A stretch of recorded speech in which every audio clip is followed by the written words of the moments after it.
வாங்க இன்றைக்கி ஆட்டு ஈரல் ஃப்ரை பண்ணிடலாம்.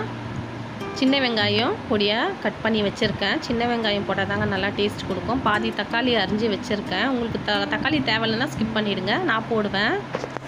இன்றைக்கி இந்த ஈரல் வாங்குறதுக்கு ஒரே க்யூவில் நின்று வாங்கின்னு வந்தாச்சுங்க. எல்லாம் மட்டன் விட எல்லாமே இந்த ஈரல் தாங்க வாங்குகிறாங்க. ஏன்னா ஈரலில் நிறைய ஹெல்த் பெனிஃபிட் இருக்குது. அதனால் ஈரல் தாங்க அதிகமாக வாங்குகிறாங்க.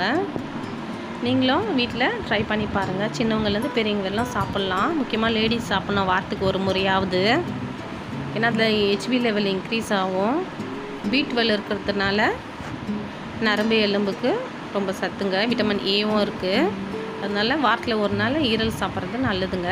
பாருங்கள், ஒரு பேனில் எண்ணெய் ஊற்றிட்டு கடுகு சீரகம் போட்டுட்டு வெங்காயம் தக்காளி எல்லாம் போட்டு நல்லா வதக்கிட்டு இஞ்சி பூண்டு பேஸ்ட்டும் போட்டு வதக்கிடுங்க. பெப்பர் சேர்த்துக்கலாம். கொஞ்சம் அதிகமாக பெப்பர் சேர்த்துங்க, அதான் டேஸ்ட் கொடுக்கும். சில்லி பவுடர் போட்டு கரம் மசாலா கொஞ்சம் போட்டு நல்லா கலக்கி விட்டுட்டே இருங்க.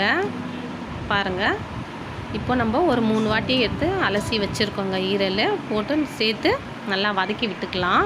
உங்களுக்கு தேவைப்பட்டால் வீட்டுக்கு மிளகா பொடி கொஞ்சமாக போட்டுங்க, டேஸ்ட்டுக்கு. மஞ்சள் பொடி போடணும். நல்லா வதக்கலாம். சிம்மில் வச்சுட்டு வதக்குங்க. தண்ணி ஊற்றிட்டு ஒரு 10 நிமிஷம் வெயிட் பண்ணலாங்க. நல்லா ஈரல் ரெடி ஆகிடுங்க. பாருங்கள், இந்த மாதிரி செஞ்சு கொடுத்தாக்கா நல்லா ஹெல்த்துக்கும் நல்லதுங்க. மட்டனை விட இந்த மாதிரி ஈரல் வாங்கி சாப்பிட்றதுக்கு ரொம்ப நல்லதுங்க. பாருங்கள், சூப்பரான ஒரு ஈரல் கிரேவி ரெடி ஆகிடும். உங்களுக்கு இந்த சேனலை பிடிச்சிருந்தா சப்ஸ்கிரைப் பண்ணுங்கள், லைக் பண்ணுங்கள், ஷேர் பண்ணுங்கள். பாருங்கள், சூப்பரான ஒரு ஈரல் கிரேவி ரெடி ஆகிடுச்சு. நிறைய பேர் சப்ஸ்கிரைப் பண்ணாமே பார்த்துட்டு இருக்கீங்க.